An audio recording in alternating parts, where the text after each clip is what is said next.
Bonjour à toutes et à tous. Je suis Yves Arcoudert, directeur éditorial des Clés de l'agriculture, de l'alimentation et de la santé. Entrez, mesdames et messieurs, mes invités. Tout d'abord, Jean-Philippe Porchereau, directeur général d'Atoll Conseil et Développement, que je propose de mettre, voilà, juste à la dernière place. Christine Cherbu, directrice générale de l'INRAE. Je vous en prie, asseyez-vous à côté de M. Porchereau. Et puis, Michael Mottet, directeur général de la Révolution Champignon.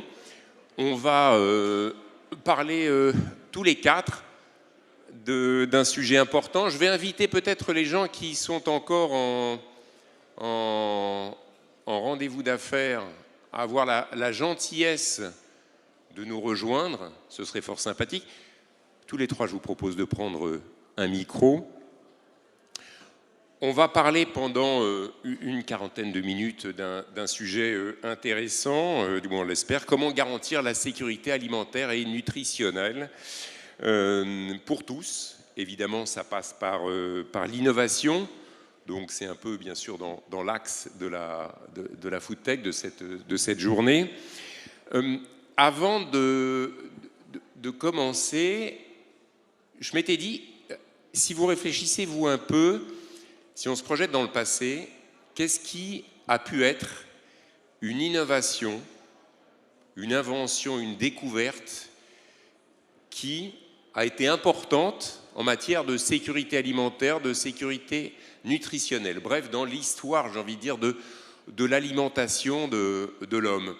Parce qu'on parle, là on va parler de l'innovation à travers une start-up, les champignons, à travers l'industrie avec Monsieur Porchereau et comment est-ce qu'on apporte de l'innovation à tous les niveaux, au niveau agricole, transformation, distribution, et avec l'INRAE, on va voir bien sûr comment l'innovation en matière du vivant est importante. Mais finalement, ça c'est l'innovation d'aujourd'hui et de demain, mais dans l'histoire, il y a eu finalement des choses qui ont été peut-être des vraies ruptures et qui sont certainement intéressantes à avoir un peu en mémoire. Christine Cherbu, je vous avais posé la question en amont. Qu'est-ce qui, selon vous, comme innovation, a été peut-être une rupture, du moins un moment marquant dans l'histoire de l'homme en matière de sécurité alimentaire, sécurité nutritionnelle? Alors, si on parle de découverte, avant de parler d'innovation, pour moi, une découverte majeure en termes de sécurité alimentaire et nutritionnelle, c'est la découverte des vitamines, des éléments indispensables, le scorbut, etc. Ça a quand même beaucoup changé de choses parce que pour le coup, on a appris à se nourrir différemment, on a appris qu'on avait des besoins essentiels. Donc pour moi, ça c'est une première, mais c'est plus en termes de découverte, ça a pu derrière donner lieu à des innovations en termes de sélection, de technologie, de transformation, de choses comme ça. Et puis en termes vraiment je dirais, d'accès pour tous à l'alimentation, toutes les technologies de conservation. Donc, il y en a plusieurs. Ça peut être des technologies physiques. On parlait de déshydratation, c'est la chaîne du froid, par exemple. On parlait ensemble de quelque chose qui reste très, très innovant et très pour le futur, malgré tout. C'est commencé par la pasteurisation, mais tout ce qui est microbiologie, fermentation, ferment du futur, ça reste très d'actualité. La pasteurisation, pour moi, était quelque chose qui était vraiment une vraie rupture, qui a été découverte par un Français, un inventeur français, M. Appert. Oui, c'est l'apertisation, ce qui n'est pas tout à fait l'apertisation, la même chose. Voilà. Voilà. Et en fait, il l'a découvert un peu par hasard. On rappelle ce que c'est. Il y a beaucoup de jeunes ici dans la salle, et c'est très bien. C'était ce qui a permis finalement de garder en conserve des fruits, des légumes, tous les produits alimentaires. Et ça a été évidemment une rupture, car grâce à ça, on a pu conserver des produits dans le temps et se nourrir mieux tout au long de l'année. Jean-Philippe Porchereau, directeur général d'Atoll Conseil Développement. On reviendra bien sûr sur les particularités des uns et des autres. Mais déjà, sur ce sujet-là, qu'est-ce qui dans l'histoire a pu vous marquer ? Je crois qu'il y a déjà beaucoup de sujets qui ont été cités. Je pensais justement à la conservation notamment. Et je n'ai pas forcément d'autres idées. Si on se projette dans l'avenir aujourd'hui, parler du passé, on travaille sur un projet d'innovation pour certifier l'origine bio en fait, d'un produit. de manière à partir d'une analyse organique. Je pense que ça sera, on espère, face à un projet soutenu par le PIA, par le programme d'investissement d'avenir, on espère que ça sera une technologie de rupture aussi. Mais la traçabilité des aliments, évidemment, ça en fait partie sur la sécurité. Michael Mottet, directeur général de la Révolution Champignon. Alors du coup, oui, je me mettrai côté consommateur et je rebondirai sur la traçabilité des aliments. Je pense que ce qui est intéressant, c'est si on regarde au niveau étiquetage, l'obligation d'informer sur les origines des différents produits et ensuite tout ce qui va être information donnée aux consommateurs, notamment, alors, un des précurseurs a été le Nutri-Score, donc, qui permet d'indiquer les qualités nutritives de certains produits. Ensuite est venu, alors là on va dire en vraie innovation, donc il y a des applis qui viennent suivre, donc, tels que ScanUp, Yuka, Siga, qui est dans la salle normalement. Okay. Voilà, mettez bien votre micro près de la bouche pour qu'on vous entende clairement, même au fond de la salle. Ok, donc voilà vraiment toutes ces applications qui permettent de donner une information fiable et transparente sur les produits consommés au quotidien par l'ensemble de la population. Alors j'ai le plaisir de poser des questions, mais vous aussi dans la salle, je vous inviterai un ou deux moments, si vous le souhaitez, poser des questions à nos invités. Je pense que ça peut être intéressant. Jean-Philippe Porchereau, donc je le disais, vous êtes directeur général de Atoll Conseil et Développement. Si je résume, mais vous allez développer un petit peu plus, vous développez des solutions numériques pour différentes entreprises, différentes filières, différents secteurs, notamment l'agro. Expliquez-nous ça, s'il vous plaît. Oui, c'est ça. Aujourd'hui, on est une entreprise service numérique. Du coup, on va ouvrir le champ des possibles à des industriels ou des institutionnels. Vous avez parlé de traçabilité, par exemple, justement, développer des solutions qui vont permettre d'avoir de la traçabilité produit, d'enregistrer la traçabilité produit de l'amont jusqu'à l'aval, du coup, pour l'ensemble d'une chaîne, quoi. Donc, on va se positionner en faiseur, en accompagnement sur des projets d'innovation, sur des projets industriels pour de la traçabilité. Si on essaye d'être un peu concret pour ceux qui nous écoutent, prenons 2-3 exemples autour de l'agri, de l'agro. Qu'est-ce que ça veut dire avec des exemples concrets? Qu'est-ce que vous apportez comme solution par rapport à quelle problématique finalement initiale? Aujourd'hui, on va par exemple travailler pour les chambres d'agriculture sur une solution d'enregistrement des pratiques qui s'appelle Mes Parcelles, qui est une solution déployée au niveau national par l'ensemble des chambres d'agriculture. Donc ça va permettre d'enregistrer les pratiques, donc potentiellement par rapport à des industriels, de vérifier la conformité à un cahier des charges, de vérifier, on parle de sécurité, donc derrière sécurité, on va mettre des normes, on va mettre des cahiers des charges. Après, il faut s'assurer que ces normes soient respectées, ces cahiers des charges soient respectés. Donc, vous avez parlé de traçabilité. Donc, on va développer des outils facilement accessibles. L'agriculteur, il a de multiples métiers. Aujourd'hui, il a des contraintes. Il a beaucoup de contraintes à traiter. Il faut essayer de faciliter l'acquisition de l'information et l'enregistrement de ces informations et la diffusion, le partage aux différents acteurs de la chaîne pour pouvoir valoriser ces informations potentiellement jusqu'au consommateur final, quoi. Bon, il y a encore pas mal de travail à faire sur la continuité, la gestion de la donnée, le partage de la donnée entre les différents acteurs, mais on va s'inscrire dans ces démarches-là. La sécurité alimentaire, ça commence donc d'abord au niveau de la production, de l'agriculteur et de toutes les solutions qui sont à sa disposition par rapport à ces problématiques, c'est ça? Oui, c'est ça, parce que quand on parle de sécurité alimentaire, comme je disais, on va parler de cahier des charges, de normes qui vont être imposées pour justement répondre à une exigence de sécurité.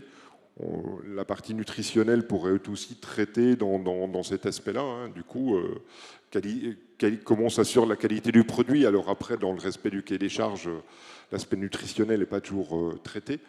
Mais derrière, l'agriculteur, souvent ça commence par la production agricole, qui va être à l'origine du produit peu transformé ou transformé ensuite, quoi. Une donnée importante, j'imagine, chez vos clients, les aspects de transition agroécologique, de changement de pratiques agricoles liées au changement climatique, là aussi, il y a des solutions particulières qui sont mises en œuvre essentiellement dans cette direction-là? Il y a encore pas mal de travail à faire, par contre, sur ce sujet de l'agroécologie. C'est vrai qu'il y a beaucoup d'informations disponibles. Il faut encore arriver à l'exploiter pour la restituer et développer des outils d'aide à la décision pour un agriculteur qui n'est pas un chercheur. Qui n'est pas un ingénieur non plus, voilà, avec donc il faut arriver en fait solutions. à vulgariser, à permettre que l'information soit facilement utilisable et exploitable pour lui, quoi. Christine Cherbu, à l'INRAE, ancienne INRA, hein, c'est ça. Avant, c'était l'Institut national de la recherche agronomique. On a rajouté le « et » l'appellation a un petit peu changé, je crois. Oui, en fait, on n'a pas que rajouté le et. Je résume volontairement pour vous taquiner. En fait, on a créé un nouvel institut en en fusionnant deux anciens, donc l'INRA, effectivement, recherche agronomique, et IRSTEA, que vous connaissez peut-être un petit peu moins, en tout cas à Dijon, qui était plutôt sur aussi l'agronomie, mais l'environnement aussi beaucoup. Donc on a fusionné les deux instituts et ça fait l'INRAE, donc l'Institut national de recherche, pour l'agriculture, l'alimentation et l'environnement. Et le fait d'avoir ces trois choses ensemble, dans le monde dans lequel on vit, et quand on parle de sécurité alimentaire, c'est important parce que c'est bien en travaillant sur ces trois secteurs et entre ces trois secteurs que l'avenir se dessine. Alors justement, c'est intéressant, on a trois prismes ici. La start-up, je le disais, l'entreprise très tech et l'aspect travail sur le vivant. Rappelez-nous précisément en quoi est-ce que l'INRAE participe justement à l'innovation, bien sûr, et directement ou indirectement à la sécurité alimentaire, sécurité nutritionnelle. Nutritionnelle, on en parlera dans quelques minutes plus spécifiquement, mais le travail de l'INRAE. Alors, pour moi, il faut déjà qu'on se mette d'accord sur ce qu'on entend par le terme sécurité alimentaire. Sécurité alimentaire, c'est plus que la sûreté alimentaire, on est bien d'accord. C'est des questions de disponibilité de nourriture, d'aliments, de matières premières. C'est des questions d'accès pour tous à cette nourriture. Et c'est des questions d'utilisation, donc de mode de consommation, de mode de préparation, de technologie. Et puis aujourd'hui, on sait aussi que, par exemple, les pertes et gaspillages, c'est un tiers de ce qu'on produit, c'est 8% d'émissions de gaz à effet de serre, donc c'est pas seulement, on produit, on permet l'accès ou on ne permet pas suffisamment l'accès à tous, on utilise, c'est comment est-ce qu'aussi on réutilise, on retourne à la terre ou à la mer, donc c'est tout ça, on travaille sur tous ces aspects-là. À INRAE, c'est vraiment tous ces aspects-là. Donc ça veut dire qu'effectivement, quand on raisonne disponibilité, production agricole, mode de production, on intègre immédiatement retour à la terre. Voilà, ce qui change un peu la façon de raisonner. Excusez-moi. Ce qui change un peu la façon de raisonner. Donc voilà, pour répondre très, très grossièrement. Après, je ne sais pas si vous voulez des détails sur ce qu'on fait exactement. Je pense que c'est intéressant d'avoir des détails. Je pense que ceux qui sont là n'ont pas forcément conscience du fait qu'effectivement à l'INRAE, le prisme il est très divers quand on parle d'innovation et d'alimentation. Allez, je vais essayer de vous aider dans la réflexion, si vous me permettez ce terme. Vous allez innover en matière de nouvelles variétés végétales, par exemple, pour produire par exemple un blé qui consomme moins d'eau ou un soja qui va vivre avec moins de ressources. Ça, j'ai envie de dire que c'est aussi un peu de l'innovation de rupture parce que ça participe de la mise en place de solutions pour, comme vous le disiez, avoir de la sécurité alimentaire, des cultures en proximité qui consomment moins de ressources et qui répondent aux attentes et aux besoins. Je crois que c'est important de rappeler ça en détail. Oui. Alors, déjà, peut-être bien dire que les enjeux de sécurité alimentaire et nutritionnelle, ils sont intimement liés aux enjeux ou en tout cas, ils sont influencés par les crises globales que l'on vit, crise climatique, crise de la biodiversité, la pandémie, etc. Tout ça, donc, ces crises-là font peser évidemment une lourde menace sur la sécurité alimentaire. Je pense que c'est important de le rappeler. La faim régressait dans le monde. En 2020, elle a réaugmenté pour la première fois depuis plusieurs années. Plus 118 millions de personnes en faim chronique en 2020 dans le monde, plus 320 millions qui n'ont pas eu un accès suffisant à l'alimentation. Donc ça, c'est important à rappeler parce que ça veut dire que toutes les innovations, tout ce dont vous parlez, on doit le penser en même temps qu'on raisonne crise climatique, etc. Et donc c'est bien des solutions qui doivent permettre d'assurer la sécurité alimentaire dans ce monde complexe. Alors après, c'est vraiment un axe de réflexion, c'est Ah, clair. C'est important pour ceux qui nous écoutent et qui vont finalement travailler dedans demain. Ah oui, c'est indispensable. Sinon, on continue d'aller dans le mur. Et là, on y va. Donc c'est vraiment indispensable et c'est pour nous l'axe directeur. Et il n'y a pas d'innovation si on ne raisonne pas ça en même temps. Est-ce que vous avez un exemple à nous donner de nouvelles variétés qui a été mise au point, transformée au fil du temps, hein, peut-être pas intégralement, mais par l'INRAE, les équipes de l'INRAE en partenariat, pour aider justement à produire un produit plus facilement avec moins de ressources dans un pays qui a pas beaucoup d'aliments, par exemple? Alors, là, vous me posez une colle. J'ai des exemples, par exemple, j'ai un raisin. Alors, c'est pas seulement pour les pays qui n'ont pas beaucoup d'aliments, mais par exemple, on vient de sortir une variété de cépage, enfin de vigne, qui est résistante, qui est naturellement résistante au mildiou et à l'oïdium, donc deux maladies majeures de la vigne, qui permet de réduire de plus de 90% l'usage des phytosanitaires. Donc quand on parle impact environnemental... Moins d'engrais, moins de produits chimiques, moins d'insecticides, voilà, pour accompagner la croissance de ces plantes. Absolument. Et ça, donc, on l'a fait à partir de... on a des collections de cépages anciens, de semences anciennes, et donc comment on retrouve les propriétés naturelles, comment on les valorise, et comment, à partir de ça, on crée des nouvelles variétés. On a créé, là, on a sorti, il n'y a pas très longtemps, 6 variétés de blé adaptées à la culture biologique. Parce qu'il ne suffit pas de dire on passe en bio, il faut encore que les semences soient adaptées, etc.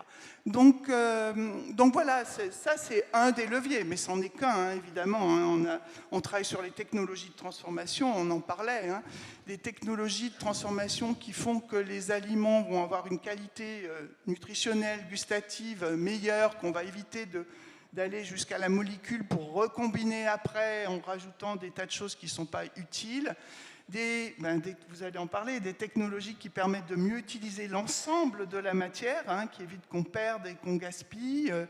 Voilà, donc c'est des exemples comme ça. Hein. Michael Motet, directeur général de la Révolution Champignon. Madame Cherbu vous a fait un peu la transition. Alors, vous êtes... moi, finalement, je ne connaissais pas la Révolution Champignon. C'est une start-up, alors j'imagine que dans la salle, il y en a qui ont... Oui, j'ai des signes de tête qui me disent oui, je connais. Allez, dites-moi ce qu'est la Révolution Champignon comme start-up. C'est quoi le concept? C'est parti sur quel constat? Alors, la Révolution Champignon, c'est une entreprise donc, des Hauts-de-France. Maintenant, on a 5 ans. Le développement s'est fait donc avec un ADN fort, produits biologiques, économie circulaire, développement durable. Donc on a commencé, notre expertise est dans la culture de champignons. Pour ce faire, on n'a pas construit en fait, de champignonnière ou de bâtiment. On a réutilisé donc, des conteneurs maritimes qu'on a revalorisés en champignonnière. On utilise aussi à côté de l'île donc, des catiches qui sont des carrières souterraines dans laquelle on cultive, donc là vraiment de façon naturelle, les champignons. Historiquement, le champignon se cultivait, c'est ça, dans des caves, dans l'obscurité, dans l'humidité? Alors les champignons, oui, surtout type champignons de Paris. Voilà. Nous, on est plutôt axé sur des champignons asiatiques, donc tels que le pleurote, le nameko, le eringi, donc qui sont des champignons un peu plus sensibles, un peu plus compliqués à produire. On a la chance, voilà, pour avoir testé différentes variétés, par exemple dans les catiches, où on ne peut rien gérer, d'avoir une variété... Les catiches, donc vraiment les carrières souterraines. Donc on ne peut pas gérer de paramètres, d'avoir des shiitakes qui permettent qui ont trouvé leur bonheur et qui s'y développent. Ensuite, dans les conteneurs maritimes, voilà, il y a un peu de technologie quand même, hein, du suivi de taux de dioxyde de carbone, de l'humidité, de la ventilation. Vraiment les choses les plus naturelles possibles, qui consomment très peu d'énergie. Et la culture de champignons, donc la force aussi, c'est de ne pas utiliser de terre arable. Donc on peut développer des champignonnières, j'ai envie de dire, dans n'importe quel bâtiment ou n'importe quel type de structure, une fois qu'on arrive à réunir les conditions. Donc vraiment, voilà, développement de culture de champignons pendant 4 ans. Et il y a maintenant 1 an et demi, 2 ans, on a travaillé donc, sur le pleurote. Le pleurote, alors poétiquement, on a un bouquet de pleurote. Ce que tout le monde connaît, ça va être la feuille de pleurote, qu'on cuisine dans des poêlées ou autres. C'est quoi? C'est le chapeau? C'est le chapeau, voilà. Voilà. C'est vraiment le côté poétique. Et on a donc le pied du pleurote, qu'on appelle cœur de pleurote, qui a toutes les valeurs nutritives donc, du chapeau, donc riche en fibres, source de protéines, source de vitamines B2, B3, B5 qui participent à la production d'énergie, qui est pas beau, clairement, voilà, esthétiquement, c'est pas ce qu'il y a de plus beau. Et on a travaillé dessus donc, sur des solutions agroalimentaires, donc transformées. On a démarré facilement par des sauces façon bolo, donc, où le champignon est venu remplacer naturellement les viandes dans les bolognaises. Et ensuite est venu donc, un gros travail sur, là aujourd'hui on a des boulettes, on a des galettes, on est en train de, donc nouvellement est sorti des dips donc, pour l'apéro, et on est en train de travailler donc, sur d'autres produits encore, donc toujours autour du pied, et on est en train d'élargir le champ des possibles avec une étude sur d'autres champignons, sur des produits donc, agroalimentaires, sains, savoureux, sans conservateurs, additifs, et avec pas ou très peu d'ultra transformés. Donc les faibles taux d'ultra transformés qu'on va utiliser, par exemple, ce sera exclusivement dans nos galettes, où on met en fait de la farine de pois ou de la tapiocaline. Donc l'indice d'ultra transformation se fait au niveau de l'extraction des glucides, au niveau de ces différents produits. Par contre, voilà, la technicité vient vraiment, et c'est quelque chose qu'on a breveté chez la Révolution Champignon, donc de l'utilisation du pied. Donc sans dévoiler trop sur le brevet, mais voilà, il y a une méthode de cisaillement ou autre. Donc les fibres et l'apport du pied vont venir en fait apporter le texturant que tous les produits chimiques tels que la méthylcellulose, alors pour le coup qui est quand même assez naturel vu que c'est extrait du bois, mais qui est quand même assez décrié, interdit dans l'alimentation infantile. Et pour le coup, c'est une barrière qu'on s'est mis, étant 100% bio, la méthylcellulose, ou en tout cas un dérivé, n'est pas disponible en bio. Donc c'est là où on a vraiment toute l'expertise en R&D qu'on a développée au niveau de cette technicité. Donc la tapiocaline ou la farine de pois va venir absorber en fait en quelque sorte l'excédent d'eau que le champignon naturel, le pied de champignon en fait va venir rejeter dans notre produit. Donc il a un apport texturant, mais aussi vient le petit côté un peu négatif, on va dire, c'est qu'il rejette un petit peu d'eau. L'une des particularités, comme vous le disiez, c'est que vous voulez maîtriser finalement toute la chaîne de production en apportant beaucoup de valeur ajoutée, puisque, comme vous dites, la moitié du champignon, voire les 2/3, était jadis jeté. C'est ça le pied du champignon? 15-20% du bouquet, voilà, du bouquet était jeté. Oui. C'était la démarche. Alors vous n'êtes pas le fondateur, vous n'êtes pas l'inventeur voilà, du concept, mais au départ, l'idée, c'était justement de tendre vers ça, une maîtrise absolue aussi totale du circuit de production, de transformation, de distribution derrière. Oui, voilà, ouais. Enfin, c'est par rapport à l'ADN qui est fort, effectivement, donc de la culture de champignons et du gâchis. Voilà, on va utiliser le mot. Hein. Sur 15-20% de la production de pleurote, ça a demandé l'énergie, ça a demandé du temps d'homme, et de se dire, voilà, ce produit qui finalement a énormément d'apports nutritifs était malheureusement jeté. Donc le développement s'est fait à partir de nos propres pieds, donc de nos propres productions. Aujourd'hui, on est en train de travailler sur un maillage territorial. Alors sur le territorial, on va parler de la France, et étant à Lille aussi du pourtour et de la frontière belge, donc avec qui en fait on visite des champignonnières, on visite des producteurs, et du coup on propose de la revalorisation des pieds. Donc ce coproduit finalement qui était jeté devient une matière première, en tout cas pour nos produits. Donc on va créer un gain supplémentaire économique à l'agriculteur. Alors pour le produit, maintenant du coup comme c'est un coproduit, on met un cahier des charges en place. Donc il y a le substrat étant en base de paille, et en industrie agroalimentaire on ne peut pas rentrer de produits qui pourraient polluer.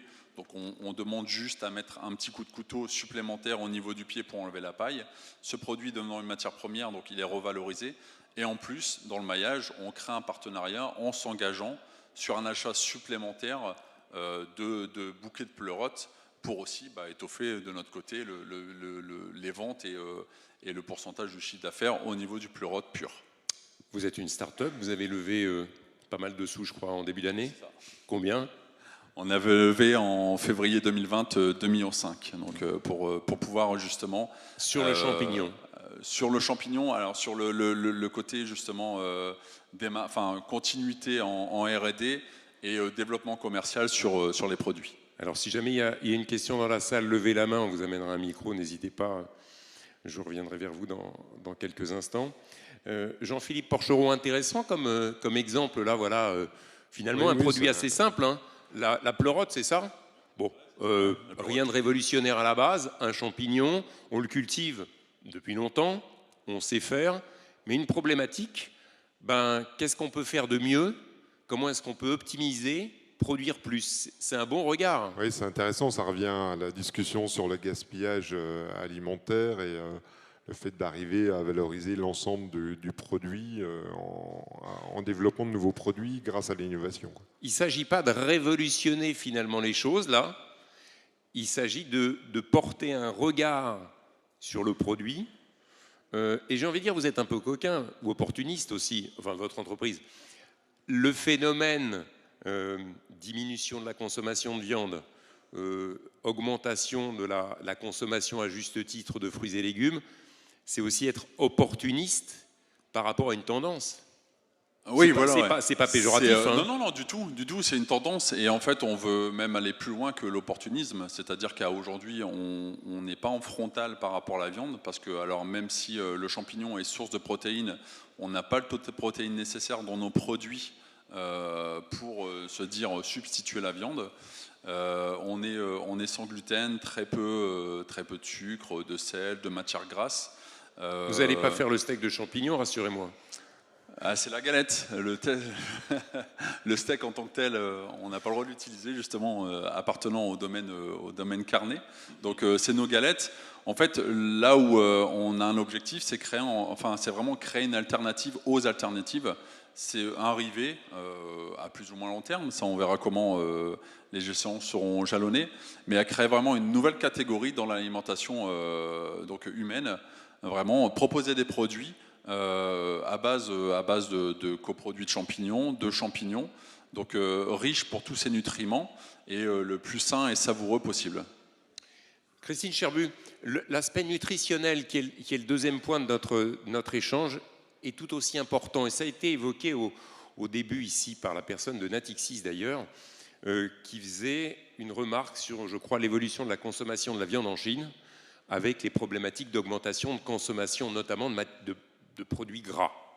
Et l'impact, évidemment, Madame Cherbu, sur la santé. Manger à sa faim, c'est une problématique réelle dans le monde, même dans notre pays. Manger bien, c'est-à-dire nutritionnellement correctement, c'est un territoire d'innovation extrêmement important parce que les enjeux sont très importants. Alors, oui, rappelons-les, les enjeux, justement. Les enjeux sont énormes. Il y a 1,9 milliard de personnes dans le monde qui sont en surpoids ou en situation d'obésité. On dirait, bon, c'est pas dramatique hein, d'être un peu gros. Non, c'est pas dramatique, mais souvent, ce statut d'obésité, de surpoids est associé avec toute une série de maladies chroniques. Hein, ça va du cancer, en passant par l'hypertension, le diabète, j'en passe et des meilleurs, qui sont très invalidantes et qui, à terme, effectivement, diminuent l'espérance de vie. Hein. À l'origine, c'est souvent causé par une transformation du mode d'alimentation brutale qui fait qu'on accède à des produits, par exemple, ultra transformés, et on les absorbe de façon massive, et ça génère des conséquences sur la santé. Alors, c'est juste un tout petit peu plus complexe que ça, malheureusement, parce que sinon, on se dirait, bon, il n'y a qu'à faire une bonne politique publique, on interdit les aliments ultra transformés et tout ira bien. Dites ça en France. Voilà, mais c'est un peu plus complexe que ça, parce que il y a à la fois des aspects, bon, il y a quelques aspects génétiques, mais finalement, c'est pas ceux qui sont prépondérants. Il y a effectivement beaucoup d'aspects de mode de vie, et c'est pas seulement les aliments ultra transformés, même s'ils y participent, hein, de mode de vie qui ont changé, avec effectivement un accès à une alimentation, sans doute en quantité suffisante, voire plus en calories que ce dont le corps a besoin, vu qu'on a changé quand même beaucoup de nos activités physiques, de travail, de comportement. Donc c'est vraiment une association comportement-alimentation. C'est pas simplement... bon, après, je ne vous dirai pas que les aliments voilà, très transformés, souvent avec plus de sucre ou plus de gras, plus de sel, n'y contribuent pas, bien au contraire, ça c'est démontré et admis par tout le monde, effectivement. Après, j'ai parlé de l'obésité, du surpoids, mais il y a une autre, ce qu'on appelle la faim cachée, qui est également extrêmement importante. La faim cachée. Cachée. Donc la faim cachée, c'est vous mangez en quantité de calories suffisamment, mais vous n'avez pas assez d'apport en micronutriments notamment, qui sont indispensables à votre vie ou qui sont en tout cas très importants pour votre santé. Tout le monde a entendu parler des oméga 3. Voilà. Ce genre de choses, cette faim cachée, elle touche énormément de monde, aussi bien dans les pays riches, pour le faire court, mais encore plus dans les pays effectivement pauvres, et elle touche particulièrement les enfants. Il y a, je crois, plus de 45% des enfants de moins de 5 ans qui sont en situation voilà, de retard de croissance, de retard cognitif. Donc vous voyez aussi ce poids-là, ce que ça fait peser aussi sur les pays en termes de développement, tout simplement. Hein, voilà. Ça touche les enfants, ça touche beaucoup les mères aussi, le statut des femmes est important. Et puis, cette faim cachée, on est en train de la découvrir chez les personnes âgées dans nos populations vieillissantes. Est-ce que là, il y aura d'abord de l'information publique, finalement, à faire sur le mieux manger. Est-ce que l'innovation peut aussi, je pose la question à tous les trois, hein, l'innovation, là aussi, peut accompagner de nouveaux modes de consommation et donc tendre vers un comportement nutritionnel de meilleure qualité? Alors, moi, je pense que le comportement nutritionnel, bon, chacun se comporte comme il l'entend. Ce qu'il faut changer, c'est quand même plutôt l'environnement et l'offre alimentaire, me semble-t-il. Et donc, effectivement, il y a des innovations. Alors, dans nos pays, on va parler numérique. Hein, dans nos pays, il y a plein d'applis, on en pense qu'on veut, mais les consommateurs, maintenant, sont plus conscients de ça. Et avec des applis, effectivement, ils vont aller regarder qu'est-ce qu'il y a vraiment dans le produit. Le Nutri-Score, vous en avez parlé, hein, ça tient compte de ça. Alors ça, c'est dans nos pays. Après, dans les pays, quoique le numérique, c'est en train de vraiment, je pense, de passer partout. Mais dans d'autres pays, on peut aussi avoir des innovations en termes, encore une fois, de qualité des semences. On peut travailler carrément sur la sélection, on peut travailler sur la diversité, voilà, il y a plein de choses à faire dans ces domaines-là aussi. Jean-Philippe Porchereau, toujours dans le nutritionnel. J'avais aperçu sur votre site, vous innovez donc pas que pour l'agro, mais pour plein de secteurs. Vous avez développé au CHU de Dijon-Bourgogne une solution justement pour, dites-nous, voilà, je crois qu'il concerne les patients et l'alimentation des patients à l'hôpital, ce qui est un vrai sujet. Reposez un peu le contexte. C'est un peu l'inverse de l'obésité, c'est les personnes en situation de dénutrition. Donc on l'a développé avec le CHU. Hein. C'est une innovation collaborative sur un projet d'innovation qui a été soutenu par la région Vitagora dans le cadre d'un projet collaboratif avec une autre entreprise dijonnaise qui s'appelle Human, qui fait de l'intelligence artificielle. L'objectif, en effet, c'est de traiter ces problématiques de dénutrition. Donc, il y a beaucoup de situations de dénutrition au sein de l'hôpital. Aujourd'hui, il y a beaucoup de personnes qui arrivent en situation de dénutrition ou qui, post-opératoire, vont être dans des situations de dénutrition. Donc, ils ont des équipes de nutritionnistes qui vont concevoir des menus et qui vont travailler avec les cuisines pour délivrer en fait des plateaux qui correspondent aux besoins de la personne. Mais après, aujourd'hui, ils n'ont pas de capacité à savoir ce que la personne a réellement en fait consommé. Ce qui fait que ce qui est fondamental au niveau nutritionnel. Ce qui est fondamental au niveau Ce que vous voulez dire, c'est que servir un plateau, c'est une chose, qu'il soit nutritionnellement correct, c'est une chose, mais vous avez réfléchi à une solution pour voir réellement ce que la personne a assimilé. C'est ça revient aussi aux logiques de comportement, savoir à un moment si la personne ne consomme pas son plateau, le nutritionniste ne peut pas savoir s'il y a un problème sur ses préconisations ou si c'est un problème de comportement et de prise de repas, quoi. Donc on a une solution qui fait de la prise d'image post-repas pour arriver en fait à avoir un suivi automatique de cette prise de l'ingérat. Avec des bases sur la qualité des aliments, sur l'apport nutritionnel de chaque aliment. Du coup, des informations qui sont aujourd'hui largement disponibles. Il y a des bases de données qui permettent de recalculer ces éléments-là. On parlait d'appli, on pourrait imaginer une déclinaison future en rêvant un peu plus loin pour le grand public, pour dire voilà, je photographie finalement ce que je mange, plutôt que d'essayer de trouver si j'ai mangé 48 grammes de viande et une demi-tomate plus une demi-pomme qui peut... Voilà, bref, je ne sais pas. On pourrait imaginer ça peut-être. On travaille déjà, aujourd'hui on était avec le premier projet dans le secteur hospitalier, avec le CHU de Dijon. Aujourd'hui dans le cadre du projet territoire d'innovation de la métropole, on veut décliner en fait cette application dans d'autres cas d'usage au niveau des EHPAD et pourquoi pas du maintien à domicile demain justement pour accompagner, pour essayer de démocratiser cette technologie dans d'autres cas d'usage. Christine Cherbu, on continue sur l'alimentation, les produits alimentaires au sens large. Quand on parle de nouvelles semences, de nouvelles ou retrouver, retravailler des variétés de légumes, de plantes, etc. On a beaucoup parlé, par exemple, de la tomate qui, nutritionnellement parlant, aujourd'hui, alors vous allez rigoler évidemment sur cet exemple, mais je pense qu'il est important vis-à-vis du grand public de dire qu'un fruit et un légume, il y a dedans des sels minéraux, des vitamines, plein de bonnes choses. Aujourd'hui, la sélection variétale au fil du temps, depuis l'après-guerre finalement, a amené à des sélections qui sont faites pour durer pendant la distribution jusqu'à la consommation. Au niveau gustatif, il y a des vraies questions. Au niveau nutritionnel, il y a des vraies questions parce qu'il y a des constats qui montrent que aussi, ce que l'on mange au niveau fruits et légumes n'a plus ou n'a pas l'apport nutritionnel initial. C'est une vraie question. Alors, c'est une vraie question. Bon, on peut être caricatural, on va essayer de ne pas l'être. Hein.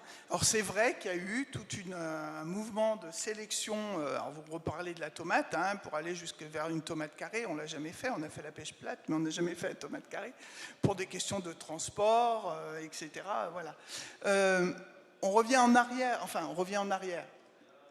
Où on progresse en comprenant que c'est un des critères, mais ça ne peut pas être le seul, et qu'effectivement, il y a d'autres questions de qualité qui sont importantes. Et là, pour jouer là-dessus, il y a effectivement la sélection, mais il y a aussi la façon dont on produit, la façon dont on transforme, parce que la tomate, ce qu'il faut savoir, ce qui est le plus, en anglais on dit détrimental, ce qui est plus délétère, ce qui affecte le plus son goût, c'est le froid. C'est de la mettre au réfrigérateur. Voilà. Donc il faut aussi remettre les choses à leur place. Mais vous avez raison. On retravaille. La façon de produire est aussi importante, je dirais, que la semence, hein, au départ, que la sélection. Parce qu'effectivement, selon la façon dont on produit, on va avoir des aliments qui sont plus ou moins riches en ces fameux micronutriments ou phytonutriments importants. On va avoir des aliments qui vont avoir plus ou moins de goût. Hein. Une tomate de pleine terre, une tomate hors sol, ça n'a pas le même goût, quoi qu'on en dise. Enfin voilà, donc tout ça est important à comprendre.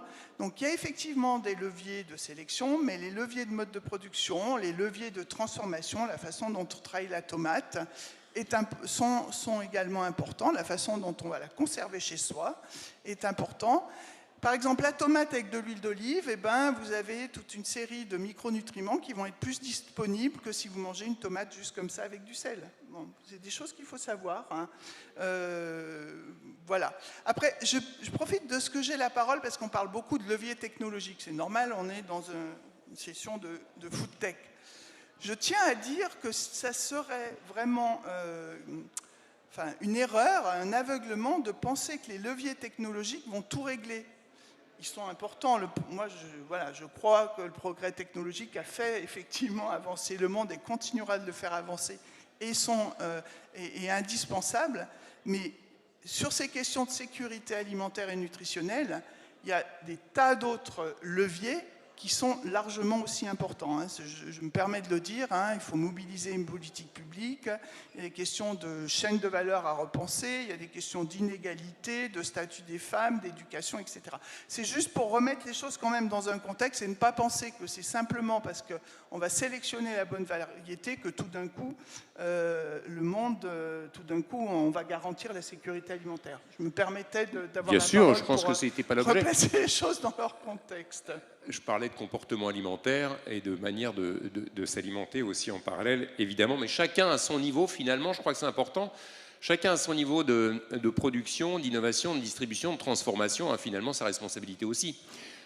Quand on produit une variété nouvelle qui a perdu certaines qualités nutritionnelles, c'est pas derrière dans la transformation du produit qu'on va forcément ajouter les choses ou changer les choses. Jean-Philippe Porchereau, est-ce que vous travaillez aussi pour l'industrie agroalimentaire et les questions qui sont liées à tout ça finalement, la transformation de ces produits-là pour qu'ils deviennent autre chose? On parlait de traçabilité, donc forcément on va essayer de travailler aussi pour l'industrie agroalimentaire sur la traçabilité des produits dans les phases de transformation. Après, c'est pas forcément là qu'on va garantir la qualité nutritionnelle, mais on parlait de cahier des charges, de méthodes de production et autres. Quand on parlait de sécurité alimentaire, la qualité nutritionnelle est plus difficile à traiter parce qu'en effet, il va y avoir des facteurs extérieurs aussi qui peuvent intervenir. Une année où, comme cette année, il y a beaucoup d'eau, où on peut avoir des facteurs extérieurs. Mais néanmoins, souvent dans le cahier des charges, on parlait de bio par exemple, on va avoir des éléments qui peuvent peut-être conduire dans les méthodes de production à garantir une certaine qualité nutritionnelle. Donc après, sur les phases de transformation, on peut avoir aussi ces problématiques de contraintes, de cahier des charges et de traçabilité pour arriver en fait à garantir cette qualité nutritionnelle. Michael Mottet, avec votre champignonnière, avec la révolution champignon, c'est aussi répondre à ce qu'on appelle les attentes sociétales, même si on les définit parfois, on veut mettre un coup de stabilo sur des choses qui sont un petit peu plus floues. Consommer plus de légumes, plus de fruits, c'est être sur cette tendance-là. Il y a d'autres produits que le champignon qui pourraient aussi se décliner chez vous, ou c'est vraiment le focus sur le champignon et puis après d'autres variétés qui pourraient être traitées d'une manière plus responsable, plus complète? Non, aujourd'hui on est vraiment, enfin, comme le nom de l'entreprise indique, on est vraiment axé sur le champignon. C'est vraiment quelque chose qu'on maîtrise en termes de culture et aussi, si on reprend le pied par exemple, on a vraiment été faire des analyses. Donc on a comparé le pleurote à d'autres produits, on parlait de tomates, on a comparé au poivron, à la courgette, à la carotte, voir les apports nutritifs. Donc si on prend le champignon nu... C'est important de mettre ça en avant pour le consommateur, justement, ce côté nutritif, qualité, nutritionnel. Je pense qu'en tout cas pour nous, c'est important d'expliquer pourquoi on a axé sur le champignon. Clairement, le champignon, c'est quoi? C'est juste pas une évidence au départ. Un produit qu'on met dans une poêle. Et en fait, c'est juste un accompagnement. Là, en fait, ce qu'on fait en revirement, c'est vraiment le mettre en cœur de repas. Et en plus, avec un coproduit. Donc, même pas le champignon noble, on va dire. Vraiment avec un coproduit. Donc, le côté économie circulaire, développement durable s'explique. Mais voilà, on ne peut pas le mettre à toutes les sauces non plus. Donc, d'ailleurs, c'est vraiment pour valoriser. Là, aujourd'hui, on axe vraiment sur le côté fibre. Au-delà des côtés techniques, on parlait effectivement, c'est pas l'innovation qui va tout révolutionner. Aujourd'hui, on met, alors c'est plus facile de parler de l'innovation et pourquoi on a développé à partir de champignons. Ce qui est intéressant aussi, en tout cas à notre niveau, à notre regard, c'est que l'analyse qu'on a fait sur les pieds, si on regarde par exemple le poivron, va avoir un taux d'à peu près 3 grammes pour 100 grammes de fibres, là où le pied, donc le coproduit, va être aux alentours de 9. Donc en tout cas les nôtres, au niveau de la table SQL, donc, qui référence tout, le pied n'est pas dedans, donc on a fait vraiment des analyses nous à côté pour pouvoir maîtriser l'ensemble de notre produit. Et on sait que les fibres voilà, ont un fort apport au niveau de l'estomac, vont être un peu plus difficiles à digérer, donc vont empêcher certains nutriments de pénétrer et indirectement on peut participer affaiblir en quelque sorte. Alors à notre niveau, bien entendu, mais le diabète ou certaines phases de cancer, par exemple. Donc c'est vraiment cet apport-là. Au niveau des enfants, on sait que dans l'alimentation au global, même s'il y a un gros travail qui peut être fait au niveau des collectivités, on a un faible apport en fibres. Là, vraiment, nos produits peuvent régler le souci, on va dire, et avec une portion, donc arriver à apporter la quantité nutritive nécessaire. Quand on regarde sur les boulettes et les galettes, grosso modo, on est à 10-12 grammes donc, de fibres pour 100 grammes de produits, là où les produits commercialisés sont entre 5 et 6 grammes pour 100 grammes. Donc, on pourra être mis en défaut sur d'autres caractéristiques, bien entendu. Mais vraiment, voilà, on axe vraiment sur le côté fibre. Et la fibre, en plus, amène le côté satiété. Ce qui fait que quand on a mangé un vrai plat. On ne va pas parler de bourratif, mais en tout cas, voilà, c'est quelque chose qui va tenir au corps pendant longtemps et on n'aura pas le petit coup de fringale qui pourrait survenir en milieu d'après-midi et où on partirait sur quelque chose où on irait grignoter et finalement qui pourrait perturber l'équilibre alimentaire. Facile de communiquer, de vendre le champignon comme produit en tant que tel, puisque vous le transformez, hein, comme vous le disiez, il y a des galettes de champignons, ça peut être aussi bien chaud que froid, je crois. Enfin, il y a plusieurs types de produits, c'est facile de commercialiser. Comment est-ce que c'est perçu par le client ? Aujourd'hui, la vente existe, hein, mais vous êtes encore naissant, vous êtes une start-up. Oui, on est vraiment naissant. Voilà. Le produit le plus ancien, c'est les sauces façon bolo, qui ont maintenant 1 an et demi. Qu'on trouve en grande surface, qu'on trouve qu'on peut trouver. Alors on a 2 marques, la marque Pleurette spécialisée dans le secteur des magasins spécialisés biologiques et la marque Fungies, donc qui est sortie là courant mars, qui peut être trouvée dans les GMS, donc vraiment grande consommation. Donc dans différentes enseignes, oui, aujourd'hui on est par exemple chez Naturalia avec Pleurette, avec Fungies, on est chez Chronodrive, donc assez récemment. Donc non, la commercialisation ne se fait pas facilement. Alors le champignon brut, oui, tout le monde connaît et personne n'a peur, entre guillemets. Mais même pour le champignon brut, on a quand même un côté réfractaire. Parce qu'il faut le travailler, il faut le transformer, il faut le préparer, c'est etc. vraiment tout ce côté-là. On est quand même maintenant dans une optique d'avoir des produits préparés, faciles à faire. Donc on court tous après le temps. Et en même temps, voilà, on veut quelque chose de bon, qui se fasse rapidement et en même temps qui ne coûte pas très cher. Donc on a 2 freins aujourd'hui, enfin 2 freins, en tout cas on a 2 barrières à faire tomber aujourd'hui sur nos produits transformés. D'une, c'est le champignon, donc on le met en avant parce que c'est notre produit. Parce que c'est ce qu'on aime bien chez la Révolution Champignon. Par contre, d'office, au niveau packaging, ou dès qu'on aborde le point du champignon, il y a aussi le côté, j'aime pas les champignons, j'aime pas le goût du champignon, donc je veux même pas goûter. Donc le Covid ne nous a pas aidés. C'est vrai que quand on fait une animation, une dégustation, il y a un moment donné, voilà, la personne peut se faire l'avis de dire j'y vais pas.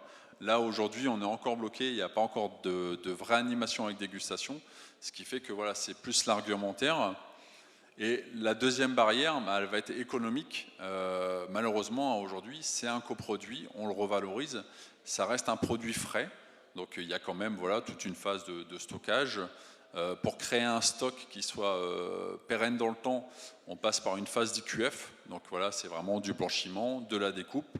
On le stocke en surgelé pour vraiment garder toutes les valeurs nutritives et qu'il n'y ait pas de dégradation dans le temps du produit.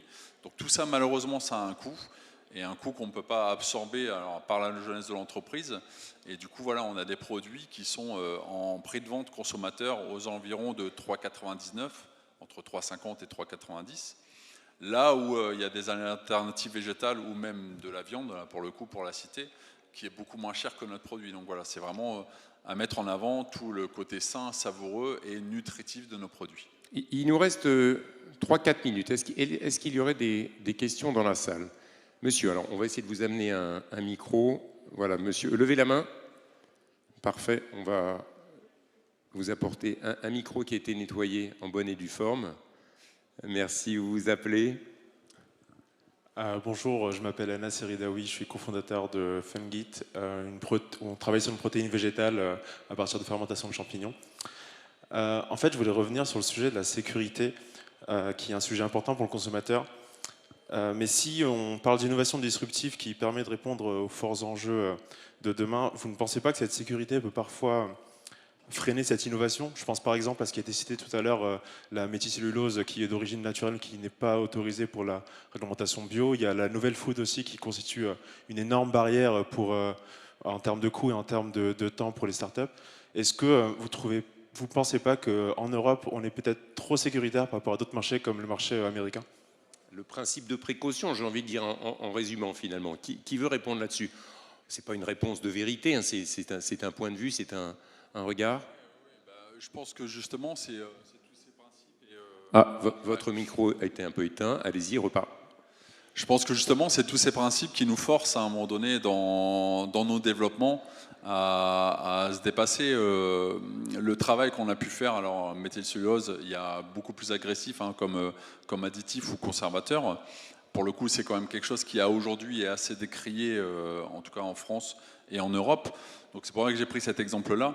Mais justement, en fait, ce qui nous a, alors principe de précaution ou sécurité alimentaire, c'est ce qui nous a permis, nous en tout cas, de nous dépasser pour arriver justement au résultat qu'on a aujourd'hui. En R&D, on a travaillé 2 ans vraiment en off, dans les cuisines, avec des partenaires industriels pour vraiment ajuster au mieux. On parlait tout à l'heure de conservation et de maintien des micronutriments. Il y a aussi beaucoup de travail qui a été fait, par exemple, de la conservation sur de la pasteurisation, stérilisation. Donc il y a cette TCPA qui est ici, qui permet en fait d'ajuster le plus proprement possible les barèmes pour arriver à garder un meilleur taux de nutriments et de micronutriments à côté. Donc là, le principe de précaution entraîne la contrainte qui oblige à l'innovation aussi finalement. Moi, j'allais dire exactement la même chose que monsieur. C'est vrai hein, qu'il y a des règles qui sont extrêmement compliquées à suivre et l'Europe est effectivement assez demandeuse. Bon, ces règles, d'une part, effectivement, obligent à penser autrement et ces règles aussi, elles sont adaptées, enfin, je dirais, les attentes du consommateur sont aussi hyper importantes parce que la méthylcellulose, c'est pas seulement parce que c'est naturel, c'est parce que c'est perçu comme quelque chose, un additif qui n'a rien à faire dans le produit avec du champignon, même si là on pourra en discuter, parce que voilà, bois champignon. Mais voilà, donc il y a des attentes aussi du consommateur, hein, il n'y a pas que la réglementation. Donc effectivement c'est compliqué, et ça peut être effectivement en termes de compétitivité pour les plus jeunes, pour les startups comme vous qui vous lancez, c'est vrai que c'est un énorme défi, ça c'est certain. Moi je pense que, que c'est plutôt bien qu'il y ait des politiques publiques et des régulations publiques. Et même si c'est un peu plus compliqué, je pense qu'effectivement, ça pousse l'innovation. Merci pour votre réponse. Merci, monsieur, pour votre question. Est-ce qu'il y aurait dans la salle encore une autre question, peut-être, pour nos 3 invités? Non, on me fait signe qu'il est l'heure. On va passer à table. Merci à tous les 3. J'ai envie de dire, pour conclure, un tout petit mot rapide, peut-être, de tous les 3. Plus que jamais, l'alimentation... c'est un territoire de conquête, d'innovation, savoir être opportuniste, ne pas forcément espérer tout transformer, mais le champ des possibles est formidable. Un tout petit mot pour conclure peut-être? Oui, le champ des possibles pour ceux qui nous écoutent, voilà, qui sont là aujourd'hui. Hein. Est formidable. Je pense que parfois, il ne faut pas, entre guillemets, aller chercher très loin et faire avec ce qu'on a et ce qu'on maîtrise, vraiment pour trouver des produits... Pour faire mieux encore. Voilà, pour faire mieux, ouais, c'est vraiment ce côté-là. Ouais. Madame Cherbu? On mange tous. Et s'il y a une chose dont on est sûr, c'est qu'on ne pourra pas se passer de manger, qu'on aspire de plus en plus à manger mieux, et pas seulement dans nos pays. Hein, tout le monde a le droit, c'est un problème de démocratie alimentaire, hein, tout le monde a le droit à une alimentation de qualité. Et effectivement, c'est un terrain d'innovation majeur. On n'en a pas parlé, mais dans les ruptures qui se présentent, il y a plein de choses. Il y a le numérique, voilà, mais il n'y a pas que ça. Hein. Il y a énormément de choses. Enfin, c'est un domaine passionnant, me semble-t-il. Et les startups peuvent travailler avec l'INRAE, bien sûr. Hein. Ah ben, on a... Hein? Alors, non, mais dites-le parce que c'est une évidence pour vous. Mais... C'est une évidence pour nous. On accueille. Donc, si vous avez voilà, des idées, envie de monter votre start-up et que vous pensez que voilà, il y a des technologies, des labos, des conditions dont vous avez besoin, on accueille très volontiers les start-up. Il y a celles que l'on voilà, met en œuvre nous-mêmes.